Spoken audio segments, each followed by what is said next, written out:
Good evening, folks. Welcome. Welcome.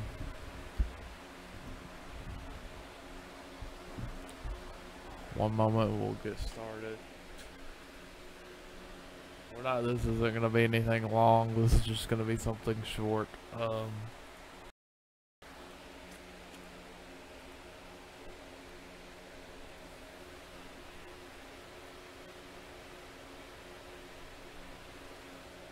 This will be the only time I talk about this topic because, oh my gosh, this is, okay. But we're gonna do it anyway. Oh gosh, that was such a tough loss. Of course, you know the national championship was played tonight. Between the Georgia Bulldogs, which is my team, the Alabama Crimson Tide. One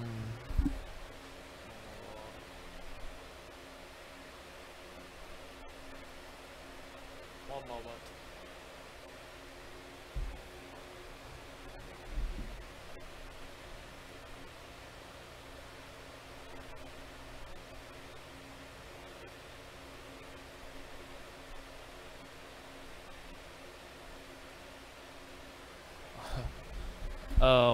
Yeah, the Alabama Crimson Tide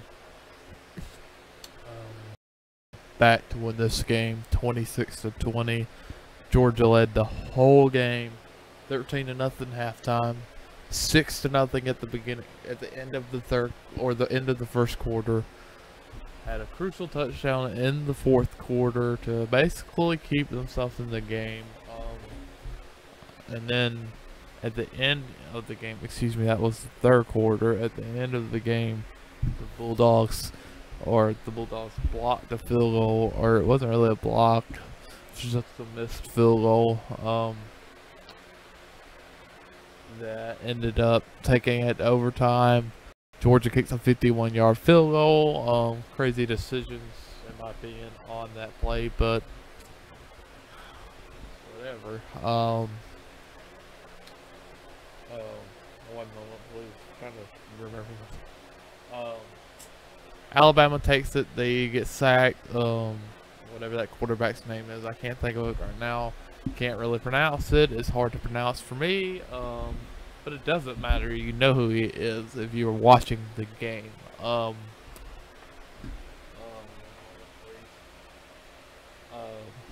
Yeah. But anyway, he takes the 16-yard sack in 26, and and if you're a Georgia fan, you pretty much think you've sealed the game or darn close to it, or you have a great shot and zone coverage loses you the football game. The winner of this football game is Nick Saban. Nick Saban won this football game by switching out the quarterbacks. He's the greatest coach of all time. Nobody can debate that anymore. He has as many titles as Bear Bryant, and literally Nick Saban won that football game. Nobody, I mean, the football players did, but Nick Saban was the star in that game by making that gutsy call and switching out the quarterbacks. And he gave an awesome analysis. He's the greatest coach of all time.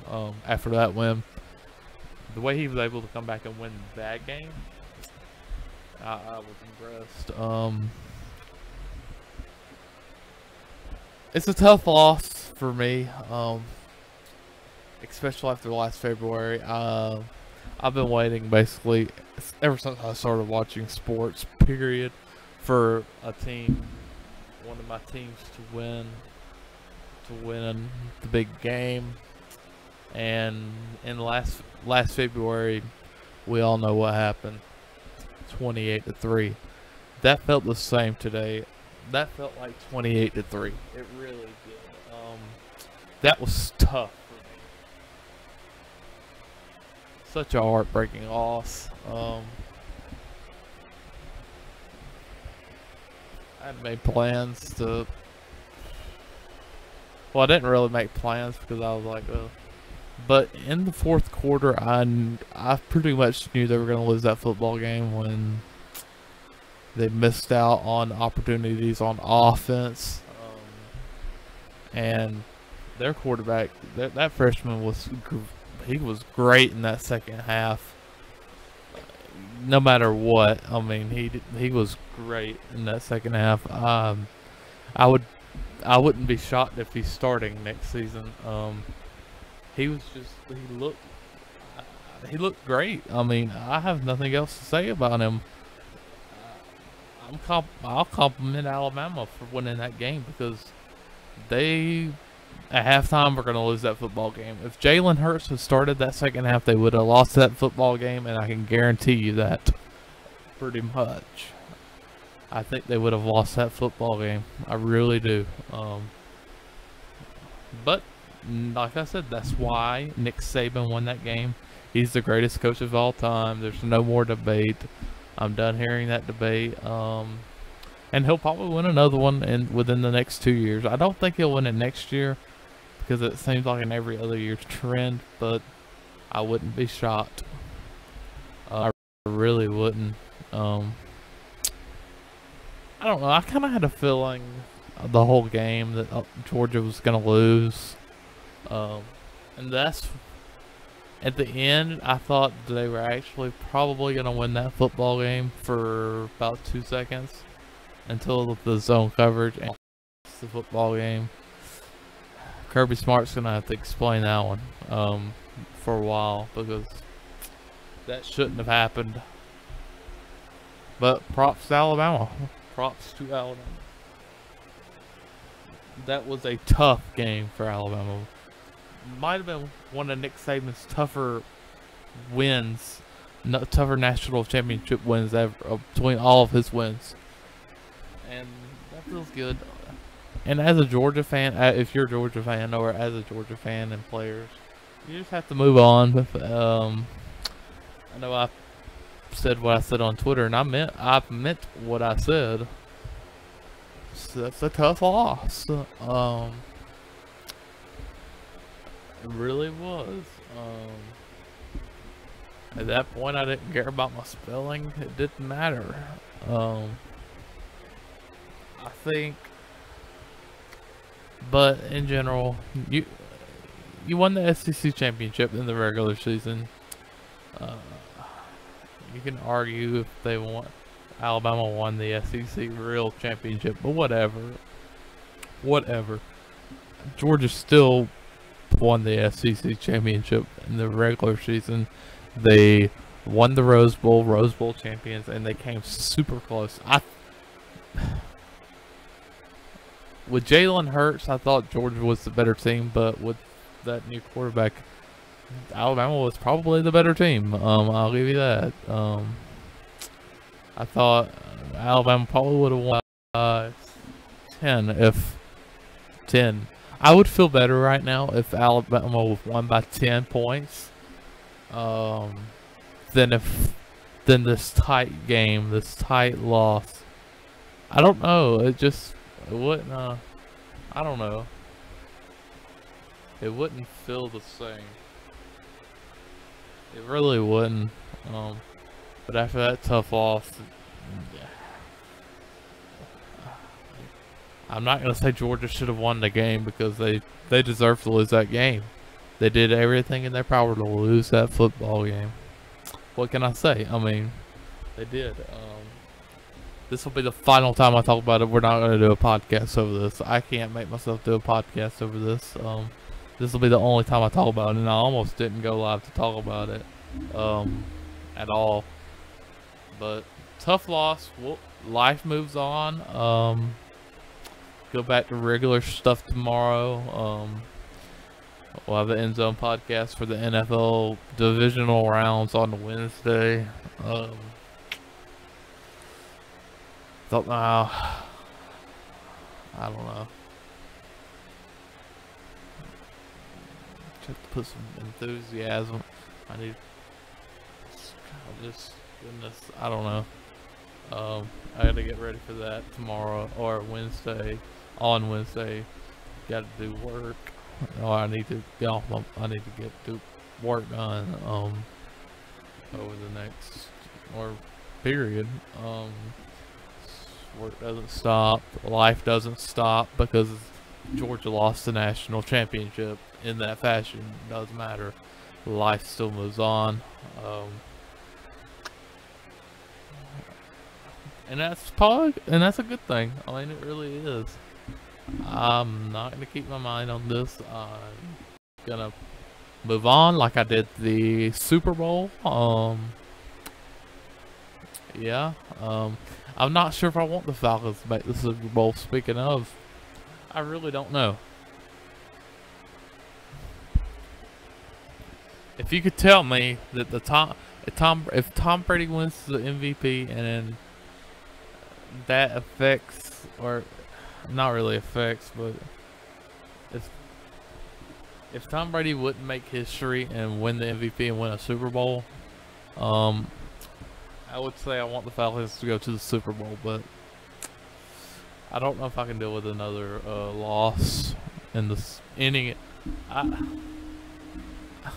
Maybe in the NFC Championship. I don't know. It would have been such a great experiment to be able to experience that national championship a couple of years.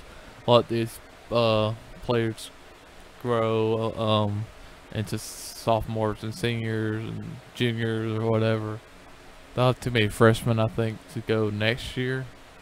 Plus their schedule. I think some of them have but anyway, oh whoops. Like I said, one reason would be because we've never experienced it, and to come that close, being able to experience a a national championship would have been so cool. It really would have been. I would have been pumped. I would have kept my same thoughts that I have about some things, but I still would have been satisfied experiencing just one national champion. Same thing with the Super Bowl. We came so close. So most of us have never experienced the Super Bowl, the Atlanta Falcons. It's been longer than 40 years since they experienced a Super Bowl win. And that would have been as exciting. I'm trying to decide which loss is tougher. And I'm kind of leaning towards the Georgia loss because I've always considered myself as almost a bigger Georgia fan than I have Falcons fan. I really kind of have. I have all kinds of Georgia gear. I'm invested into Georgia football. I am.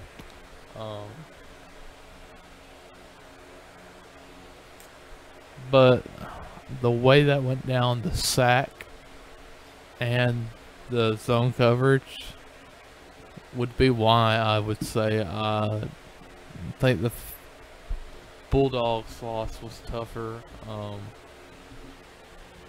Of course, that doesn't mean the Falcons loss wasn't tough. It was. It really was. But it'll be. You just have to close and be satisfied if they win it. And at least one team won it. At least you did experience a Super Bowl in Atlanta. But that's. I know I kind of got into the story of why I was kind of disappointed. But I thought that needed to be known. People that say that why people whine. Some people whine in different areas. I would tell you, if your city's won a Super Bowl, then you might be thinking that, or a Super Bowl or something major, a major national championship or Super Bowl particular. Or even an NBA championship, but I ain't even gonna consider that right now. We'll forget about that.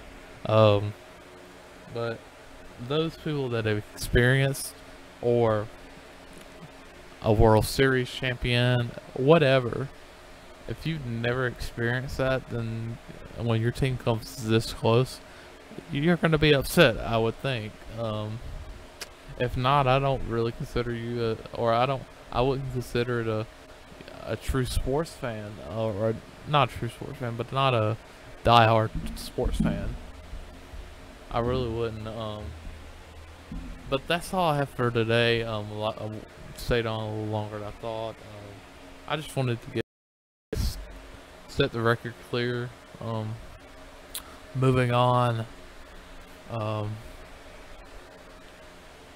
Moving on to the End Zone podcast on Wednesday. With all about divisional rounds. And we'll settle everything else as it comes by. Also, some have questioned, or some may be questioning my pro sports fandom future. I'll go ahead and talk about that.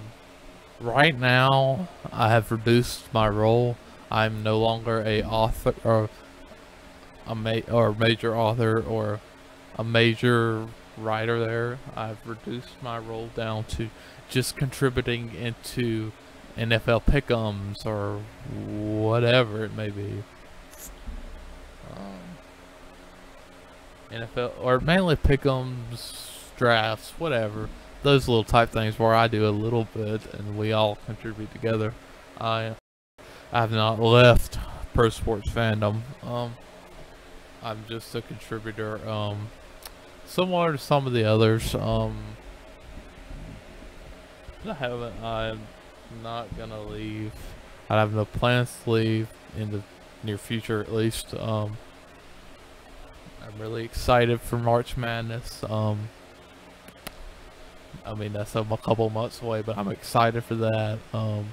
There's some things I'm excited for with pro sports fandom, so I'm not gonna move on. I don't plan on it. Just a tough loss today.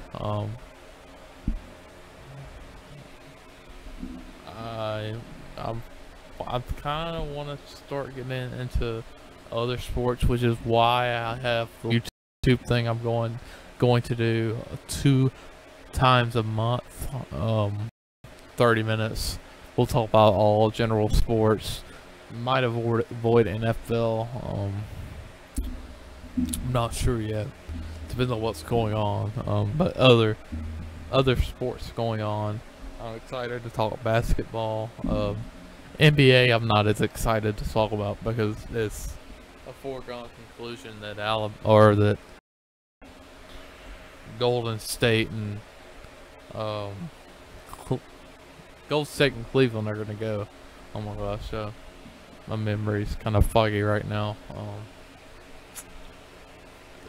Yeah, like I said, it's kind of clear that those 2 teams were going, so I'm not really excited to talk about it. I think Golden State's a foregone conclusion to win it, unless they get injuries, and then I think Cleveland's a foregone conclusion to win it. So there's my thoughts there. No changes will come there. I can almost guarantee you, unless Oklahoma City gets like epically great, or Boston, but it's a foregone conclusion. Golden State, NBA Finals. But other things, we're gonna finish out strong NFL. Like I said, I'm excited for March Madness because you never know what's gonna happen. You never know, never assume. College basketball is great. It really is. It's greater than any other. It's great, almost greater than pretty much any other sport. The reason being is you never know what's gonna happen. I can't predict. I could have probably predicted that Alabama was gonna win that football game today. I really probably could have, because I leaned towards it. But I picked Georgia. I guess I like Fromm better than I like Jalen Hurts. But Jalen Hurts didn't play the whole game, so that made a difference. There you go. I still like Jake Fromm, but I thought it was a foregone conclusion that Alabama probably would have won that game. Especially at halftime. You knew at halftime they were going to win the football game. Like I said, college basketball is most exciting, especially March Madness. I love putting brackets together. I'll probably put 10 brackets together. I'll probably have something set up where we'll play for something, play for money. Maybe you'll put in $2 or something, and we'll play for. And I'll put some money in, and we'll play for $50 or something. I'm excited for that. There's things to be excited for. This isn't the end of the world of the loss. It's just hard.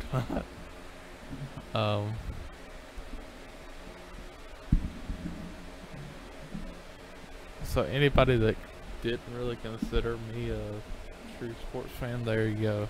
Hope you believe it now, because I am a true sports fan. I'm not saying anybody said I wasn't, but you may have wondered. I don't know, and I don't really care. But there you go. That's pretty much it. I just want to let everybody know I was fine with pro sports fandom.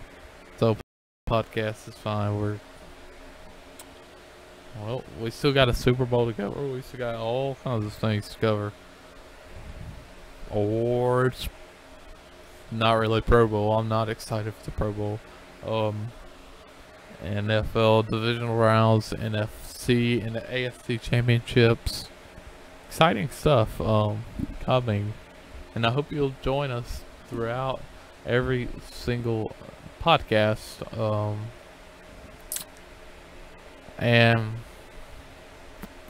if you listen to my last podcast, by the way, the college basketball podcast, I kind of talked about Alabama being favored. I believe what I said. I stand by what I said. Mainly because if Jalen Hurts would have played the whole game, Georgia would have won that game. I know it. I stand by it. I watched pretty much every play from first to last of that football game. I know Jalen Hurts. If Jalen Hurts would have been playing, Georgia would have won, but he didn't. Didn't happen. We're moving on. Thank you for joining me today. This is it. I'm not discussing this game any longer. If I do, it'll be like a little some kind of something. But if anything, it's not gonna be. I'm not gonna rage about it anymore. About losing it. I just want to let everybody know why I was disappointed. Even though I would hope everybody understands. If you do, awesome. Thank you. If not, what can I say? Thank you for joining me today. I will see you later. See you Wednesday. NFL divisional round.